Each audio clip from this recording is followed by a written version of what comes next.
નમસ્કાર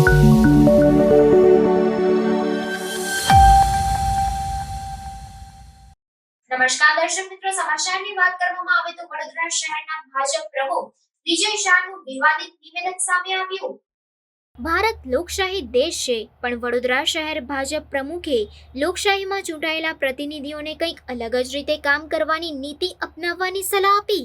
લોકશાહીમાં મત ન આપનાર લોકો વિસ્તાર અને વોર્ડના કામ પણ કરવા પ્રતિનિધિઓની ફરજ છે, પણ વડોદરા શહેરના ભાજપ પ્રમુખ વિજય શાહે કહ્યું કે જે મત આપે તેના જ કામ કરો। જ્યાંથી ભાજપને મત નથી મળ્યા ત્યાં કામ ન કરો, ત્યાં ગ્રાન્ટ ન વાપરો। જી હા, વડોદરા ભાજપ પ્રમુખ વિજય શાહે સરમુખ હત્યારની પ્રકારનું નિવેદન આપતા વિવાદ થયો છે। વડોદરા શહેરને ભાજપની સંપત્તિ સમજતા શહેર પ્રમુખ કદાચ એ ભૂલી ગયા છે કે તેઓ ચૂંટાયેલા પ્રતિનિધિઓને સરમુખ હત્યારની જેમ વર્તવાની સલાહ આપી રહ્યા છે। તેવામાં ભાજપ પ્રમુખ વિજય શાહ શું માત્ર વોટને લોકશાહીનું એક માત્ર માનક માનીને લોકોને ધમકાવી રહ્યા છે? તેવા સવાલો ઉઠી રહ્યા છે।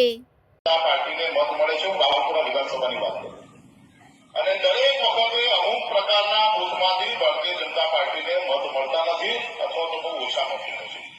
700 લોકોનું વોટિંગ હોય, 800 લોકોનું વોટિંગ હોય, 1000 લોકોનું વોટિંગ હોય અને એમાં પણ સિંગલ ડિજિટમાં, ડબલ ડિજિટમાં જ્યારે ભારતીય જનતા પાર્ટીને મત મળે છે ત્યારે પાર્ટીના મુખ્ય આગેવાનો જે મંચ પર બેઠા છે અને સામે બેઠેલા ચૂંટાયેલા પ્રતિનિધિઓ એમણે પણ એવું વિચારવું જોઈએ કે કયા વિસ્તારમાં કામ કરવાની અગ્રિમતા તમારે આપવી જોઈએ।